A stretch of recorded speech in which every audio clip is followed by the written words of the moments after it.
सातारा जिल्ह्यातील एक प्रसिद्ध तीर्थक्षेत्र संगमस्थान माहुली।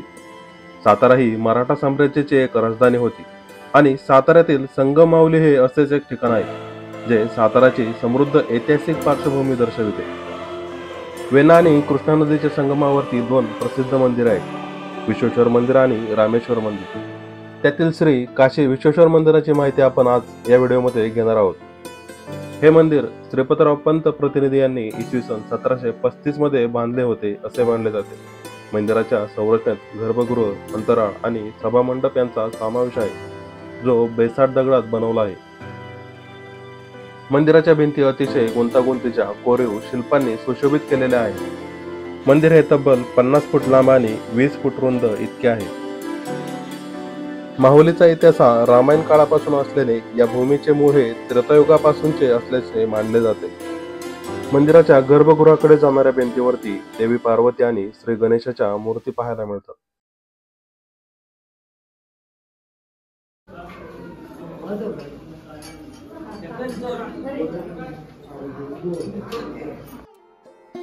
मंदिरात अतिशय सुंदर अशा असणाऱ्या शिवलिंगाच्या स्वरूपात आपल्याला दर्शन घडते।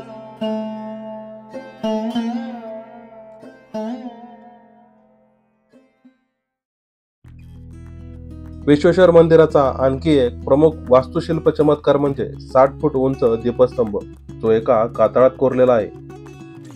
महाशिवरात्री, एकादशी इत्यादी महत्त्वाच्या सणांमध्ये दीपमाळ तेलाच्या दिव्यांनी पेटवली जाते। नदीच्या पूर्व तीरावरती तीर्थक्षेत्र दक्षिण काशी क्षेत्र माहुली आहे, तर पश्चिमेचा काठ संगम माहुली या नावाने ओळखला जातो। विश्वेश्वर मंदिराच्या समोरच आपल्याला तीर्थक्षेत्र रामेश्वर मंदिर पाहायला मिळते। विश्वेश्वर मंदिराचे अजून एक वैशिष्ट्य म्हणजे मंदिराच्या प्रवेशद्वारावरती सुंदर असे नंदी मंदिर दिसते। नंदी मंदिराला सुंदर असे घुमट आहे। पावसाळा सोडून इतर वेळी मंदिराला भेट देण्याची उत्तम वेळ मानली जाते। सातारा बस स्थानकापासून फक्त 5 किलोमीटर अंतरावरती संगम माहुली आहे। या मंदिराच्या भागात अनेक सुंदर मंदिरे आणि समाधीस्थाने आहेत, जे आजही इतिहासाची साक्ष देत आहेत। या मंदिराच्या आवारात अनेक चित्रपटांचे शूटिंग देखील केले जाते। मंदिराची माहिती देण्याचा हा माझा छोटासा प्रयत्न। धन्यवाद।